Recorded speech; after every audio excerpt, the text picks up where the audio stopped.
di nelaw boo ñu ne vote jot na gars yi yee ko bu yëkkati loxoom tëddaat nelaw. loolu mooy seen dugub. am na sa émission 15 minutes moo ci des ah. ak saaga ñu yebal leen ne leen Sonko buy wax rek saaga ko. te li ma ci gën a métti mooy góor ñi dañuy làqatu si gannaaw ne jigéen ñi dem leen parce que li ñu bëgg mooy ñu ne Sonko ko doon xeex ak jigéen ñi. góor gën a bokk si gannaaw la ñuy làqatu ne jigéen ñi dem leen saaga Sonko. mais nga irresponsabilité weesu loolu. ndax Ousmane Sonko xalaat na ni franc CFA bi Sénégal war na continuer di ko utiliser wala ñu génn ci. franc CFA bi baaxul.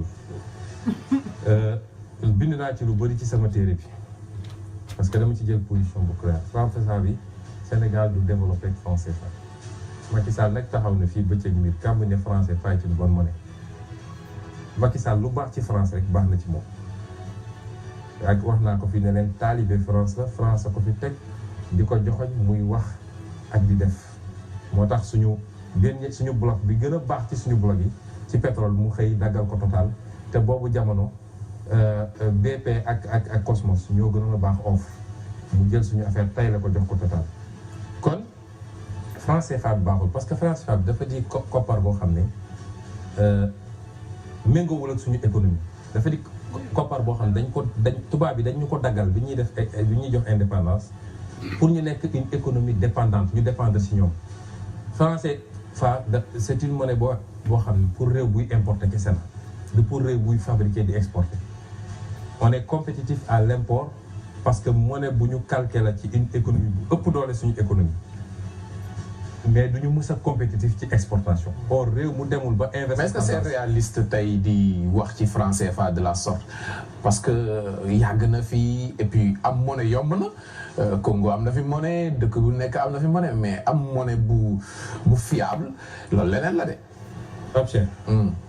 xaaral ma terminer sama raisonnement après dinaa la wax parce que am réew bu demee ba on ne peut pas être des fatalistes yàgg na fi du wax. tubaab bi yàggoon na fi mais def nañ tubaab suñu indépendance. ok dañuy seet lu baax ci ñun ñu ne lii la ñuy def. lan moo baax ci ñun. li ma bëgg a daal ma terminer sama raisonnement mooy franc CFA bi du monnaie bu baax te les seuls avantages bi ñuy wax ni franc CFA am na ko mooy daf ñuy jox stabilité. waaw mais stabilité bi ñun ñoo koy financer. franc CFA suñu réserve en devise 50% yi déposé France mooy stabiliser franc CFA. mooy permettre selon monnaie mondiale yi gën a fës muy dollar beeg euro bi ni ñuy valser ñu jël ci suñuy réserve ñun pour équilibrer. du liñ ko arrimer au déedéet mais arrimage boobu dafa am lu muy jàpp dafa am lu mu coûter. bu ñu demee ba amatuñu parce que dañu war a garder minimum 20% de réserve Banque de France su ñu demee ba amatuñu minimum de 20% de réserve boobu dañuy dévaluer loolu ñu daloon 1993. d'accord kon loolu mën nañ koo defal suñu bopp ñun. ba pare am suñu monnaie boo xam ne day dëppoog suñu économie réew bu mel ni Sénégal monnaie bu faible la war a am parce que monnaie bu moo koy permettre mu mun a.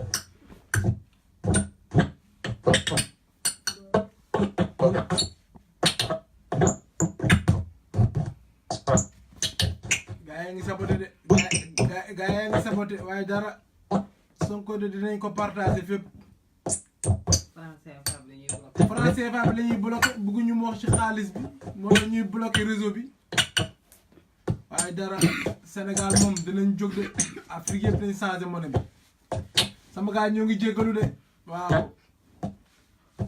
waaw réseau Sonatel bi rek la waaw ñoo yore connexion bi di ko saboté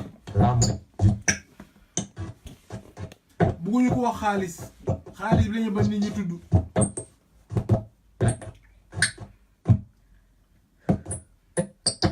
ñu koy jëm a censurer xam nga lii c'est pas un pays lii du yoon sabotage di saboter seen TV comme ça lépp Macky Sall la moo la ko digal su Sonko waxee ngeen tëj waaye mën a tëj gémmiñ Sénégalais yëpp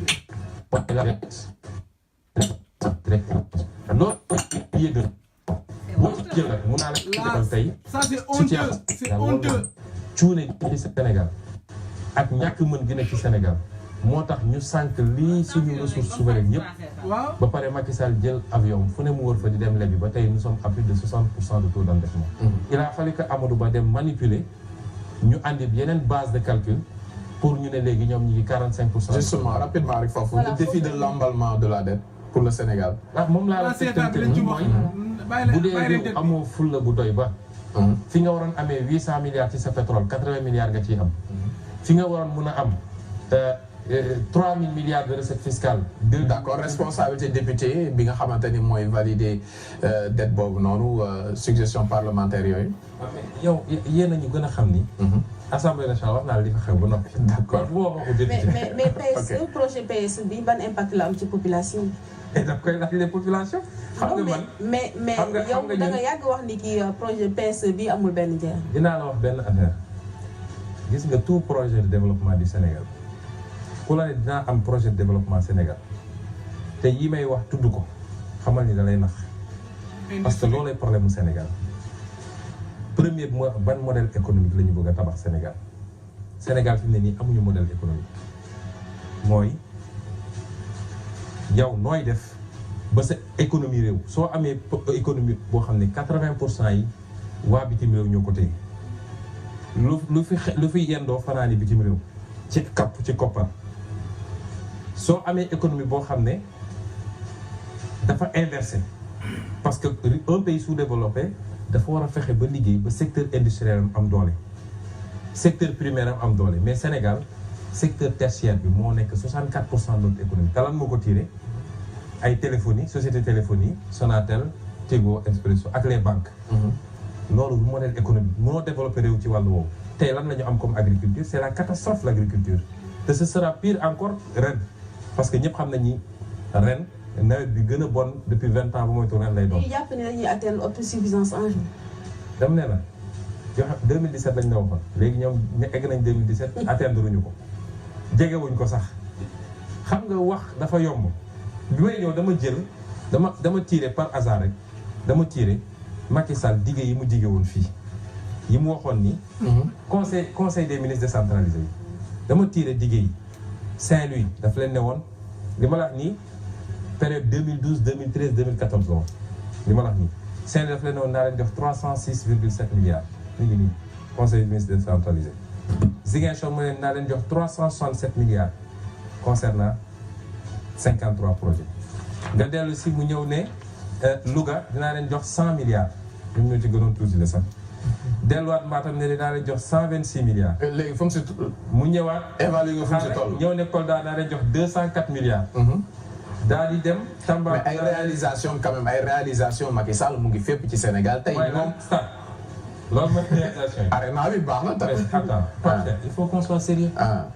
il faut qu'on soit sérieux nañu bàyyi di nax Sénégalais réew moo xam ne nit ñi amuñu ndox bu ñu naan réew moo xam ne école publique tey amul Sénégal yow xam nga ko tey dañoo forcer rek dem examen sacrifier les gosses et les résultats gis nga ko barki démb fac droit UGB nee nañu il décrète l'année blanche réew moo xam ne santé publique yaa ngi inauguré arena jamono jooju service cardiologie Fann arrêté na depuis 3 mois opéré tuñu ñu am problème cardiaque lan mooy priorité Macky Sall ay stade ak ay yu kenn xamul lépp Sénégalais xam nga lu ñu soxla les Sénégalais veulent manger correctement ils veulent se soigner ils veulent avoir où habiter ils veulent seen doom mën a dem école publique parce que école publique boobu mooy l'école de l'égalité des chances loolu mooy priorité Sénégalais yi. la priorité Sénégalais jeunesse tam ci lañ bokk ah. kenn weddiwu ko mais dama ne la priorité la ñuy wax. gis nga am réew.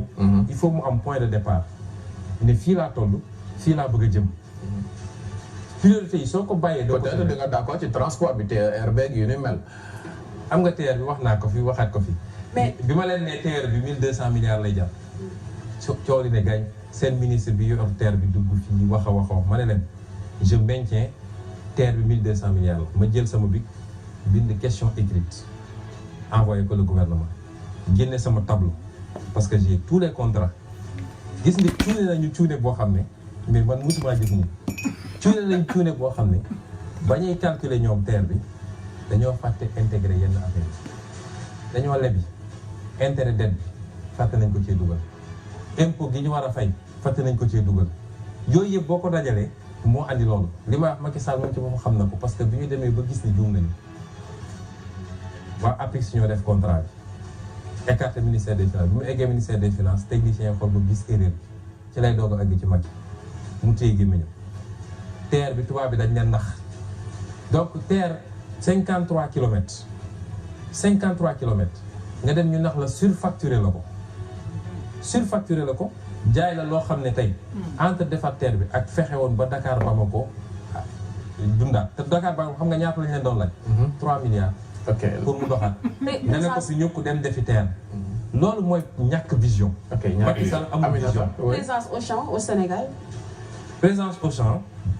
man je n'ai rien à dire à Auchan parce que tubaab yi dañoo am ful xam li ñu bëgg xam fi ñu jëm man je n'ai rien à dire à Auchan mais ñetti catégorie yi laay waxal man bi ci njëkk mooy nos pouvoirs politiques bi ma déggee Macky Sall tous les marchés yaa ngi koy jox étranger yi mu ne ah oui vous n'avez qu'à vous débrouiller vous mettre à niveau de toute façon la concurrence arrive laa ne musiba am na parce que marocains yi fii ñëw turcs yi fii ñëw français yi fii ñëw chinois yi fii ñëw seeni état dañ leen a protéger leen d'abord à la concurrence avec des tarifs douaniers yu taxaw ba nga xam ne luy jógee ci biti du gën a compétitif ci biir financer leen encadrer leen former leen ba ñu dëgër ñu créer un système de consommation locale ba ñoo ñu dëgër ñu leen léegi aller à l'assaut du monde mais bàyyiwuñu leen ci loolu suñuy ñëw Exim Bank nee nañu arena bi Exim Bank moo ko financé dégg na Exim Bank suy ñëw da naan dama lay financé waaye entreprise turque nga koy jox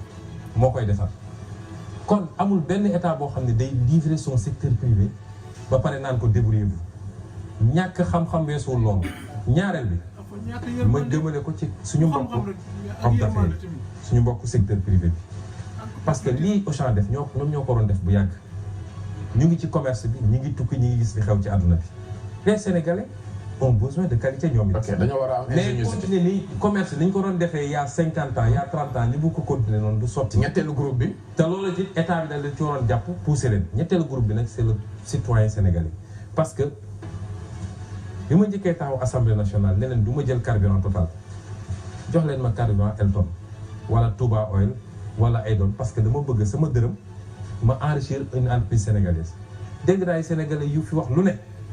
bi ma ñëwee def la même sortie contre Auchan ni mu ñëwee ma dégg ay Sénégalais ne waaw moom daal dara baaxul ci Sénégal quoi moom nañu may jàmm parce que ñun qualité la ñu bëgg Auchan baax na set na yomb na li may wax Sénégalais yi mooy.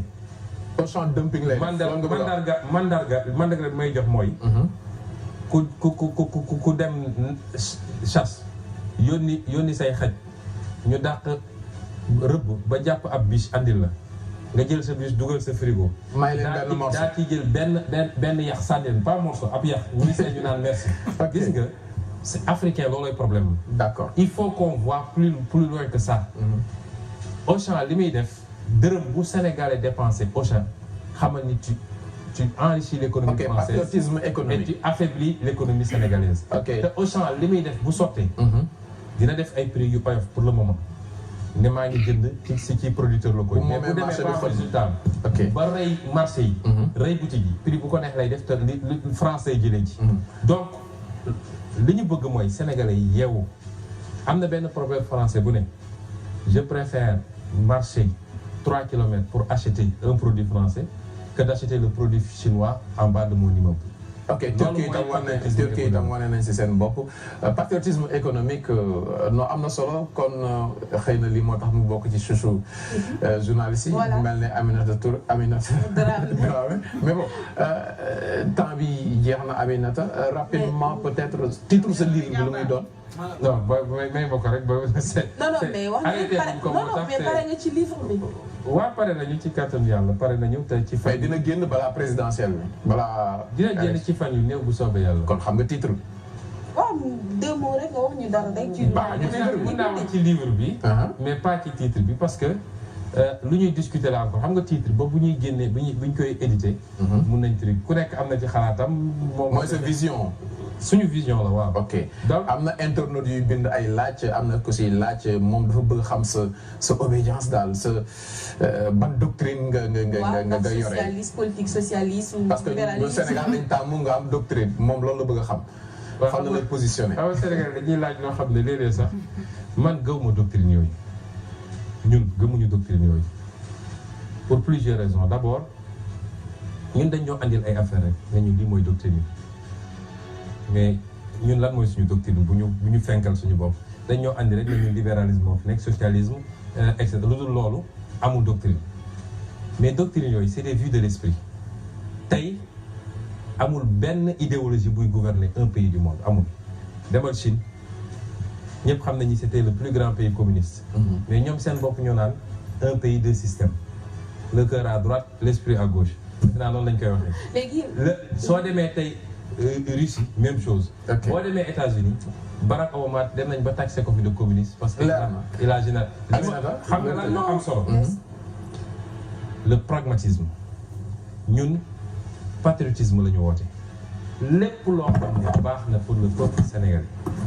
lépp quel que soit fu ñu ko mën a situer leer na ñun loolu mooy suñu truc sama livre bu génnee nag di ngeen gis suñu ligne parce que dama ci commencer présenter notre modèle économique parce que loolu c'est important nit balaa ngay def dara da nga naan lii mooy sama modèle économique y a pas 1000 modèles possibles nga wax ko mais noo mën a génne ñaari livre ci benn at waaw loolu tam bokk na ci li ma bëgg Sénégalais yi di ko exiger léegi ñii woote dañ leen bëgg a jiite il faut ñuy wax ak di bind Sénégalais ay mystificateurs de février mais ñaari livre ci benn at quand même record la ah waaw même universitaires yi li ñu leen di loolu tàmmuñu ko suñu universitaires yi bokk na ci li ñu leen di dalee mooy publication yi dafa néew suñu universitaire la ah ñu nekk mais man li ma gëm tey ku dem ba ne damaa bëgg a jiite réew war nga Barack Obama bi mu ci tolloo dafa bind l'audace d'espérer ok barki démb Macron dafa bind révolution Mélenchon bind na keneen ak keneen kon Sonko dafa bëgg a jiite réew fu mu toll nii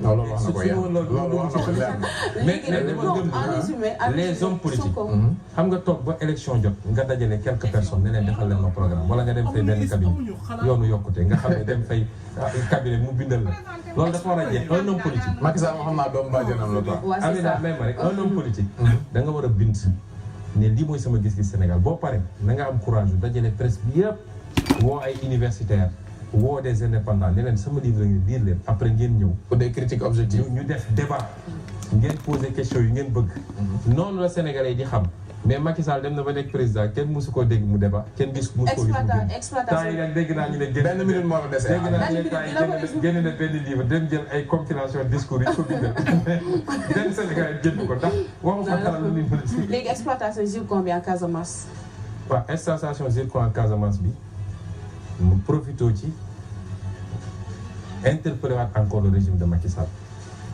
Macky Sall dafa sàggane Casamance ndax barki démb bi ñu gisee dara am ay béy ki xar dee fii dans le Saloum dafa jël cortège am dem foofu seeti béy yi dee waaye bi ñu boomee 13 personnes en Casamance bougé wul tey zircon Casamance baa ngi bëgg a yeewaat fitna population yaa ngi commencé di am kii entre ñoom ñi nga xam ne waaye fi yi la ñoom ñëpp génn nañ ay communiqué ne d'accord ñu te nañ def lii nañ def la ci loo xam ne Sénégal bi ci am dara 10% la ci am nga bëgg a enrichir benn entreprise chinoise ba yee fitna barki démb Fouta bi mu joxee marocains yi suuf si waa Dodel xaw ma ñëpp jóg ne d'accord yi dafa génne waat décret résilié ko kon Macky Sall maa ngi koy interpeller lu fa xew nag moom la c'est sa responsabilité moom ak yi ne ci suuf parce que jox nañ leen xaalis sedd nañ leen xaalis zone bu mel ni Casamance ak situation bi fa am ñu dem ba commencé am akal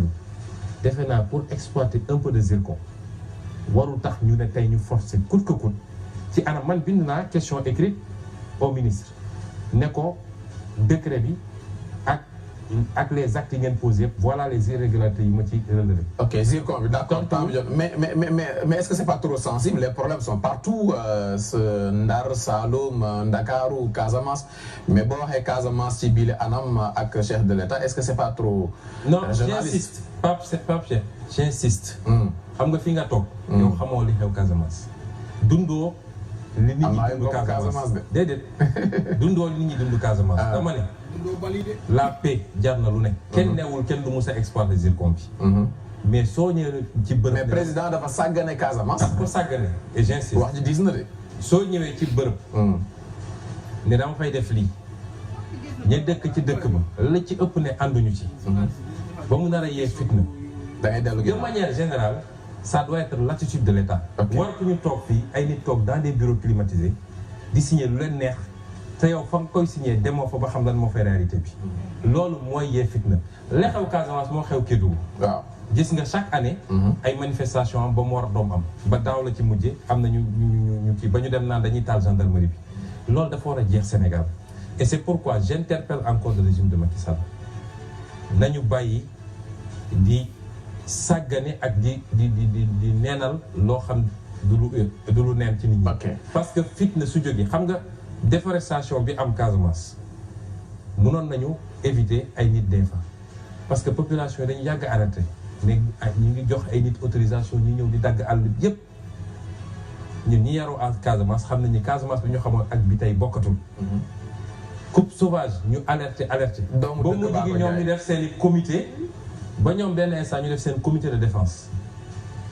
état baa ngi seetaan ba jàmmarloo entre ñoom ak coupeur de bois yi mu am ñenn ci ñoom ñuy jàpp procureur tëj leen mu gën a tàngalaat xolu nit ñi loolu yëpp état fu mu ne woon kon dama ne nañu bàyyi di sàggane ak di seetaan Sénégal lu ñëpp la def ci lu war voilà nañ ci def leer kon ci note boobu la ñuy terminer Aminata gërëm bu baax a baax suñu gan ñu ngi koy remercier bu baax vraiment waxtaan bi sax vraiment doyale ñu parce que. ñu suivre sax xam naa doyaluñ mais télé moo demee noonu lu si nekk mais Pape Cheikh nag ñu ngi koy remercier bu baax ci disponibilité am Ousmane Sonko leader Pastef ñu bàyyi la rek nga tàggatoo ak téléspectateurs yi.